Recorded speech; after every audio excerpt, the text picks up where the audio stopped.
ନିମ୍ସ ମ୍ୟାଟ୍ରେ କିଛି blood ରିଲେସନ୍ର possible question ଆସିଲା ଭଳି ଆମେ ଏଇ ବର୍ଷ 2025ରେ ଡିସ୍କସନ୍ କରିବା। ତ ସେ କହୁଛି ଗୋଟିଏ ପରିବାରରେ 5 ଜଣ ସଦସ୍ୟ ଏ ବି ସି ଡି ଏବଂ ଇ, ଯେଉଁଟାକି ବାପା, 2 ପୁଅ, ଗୋଟିଏ ଅବିବାହିତ ଝିଅ, ଗୋଟିଏ ବୋହୂ, ଏ 5 ଜଣ ଅଛନ୍ତି। ବିର ଭଉଣୀ ବିର ସ୍ତ୍ରୀ ସହିତ ଖୁସି ନୁହେଁ। ଇର 2ଟି ପୁତ୍ର, ଏ ଏବଂ ତାର ବାପା ବିର ସ୍ତ୍ରୀ ଡିକୁ ସମର୍ଥନ କରନ୍ତି। ଏହି ତଥ୍ୟକୁ ଭିତ୍ତି କରି ପ୍ରଶ୍ନର ଉତ୍ତର ଦିଅ। ପ୍ରଥମ କ୍ୱେଶ୍ଚନ୍ କହିଲା ସିର ବାପା କିଏ? ସିର ବାପା ହେବ କ'ଣ? ଉତ୍ତର ହେବ ଠିକ୍ ଇ ହେଲା। ଇର ବୋହୂ କିଏ? ନା ଅପସନ୍ ହେବ ବି ହେବ କରେକ୍ଟ ଆନ୍ସର। ଡି ଓ ସି ମଧ୍ୟରେ ସମ୍ପର୍କ କ'ଣ? ଡି ଆଉ ସି ହେଉଛନ୍ତି କ'ଣ? ଭାଉଜ ଓ ନଣନ୍ଦ। ଭାଉଜ ଆଉ ନଣନ୍ଦ। ବିର ଭଉଣୀ କିଏ? ନା ବିର ଭଉଣୀ ହେବ ଇ, ଯେଉଁଠି ସି ହେବ କରେକ୍ଟ ଆନ୍ସର। ଅବିବାହିତ ପୁଅଟି କିଏ? ତାର କରେକ୍ଟ ଆନ୍ସର ହେବ ଏ, ଯେଉଁଟାକି ଆମର ଅପସନ୍ ଡିରେ ଅଛି।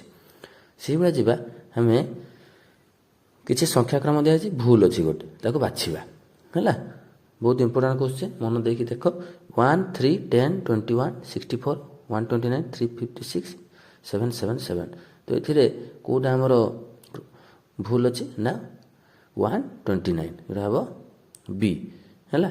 ତ ସେଇଭଳି ଆମେ ଯିବା 2, 6, 24, 96, 285, 568, 567, ଯେଉଁଟାକି ଆମର କରେକ୍ଟ ଆନ୍ସର ହେବ କିଏ? ଭୁଲ କିଏ ଅଛି? 285 ସି।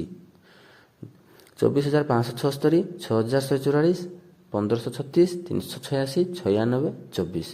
ତ ୟାର କରେକ୍ଟ ଆନ୍ସର କିଏ ହେବ? ବି ଅପସନ୍ ହେବ 386।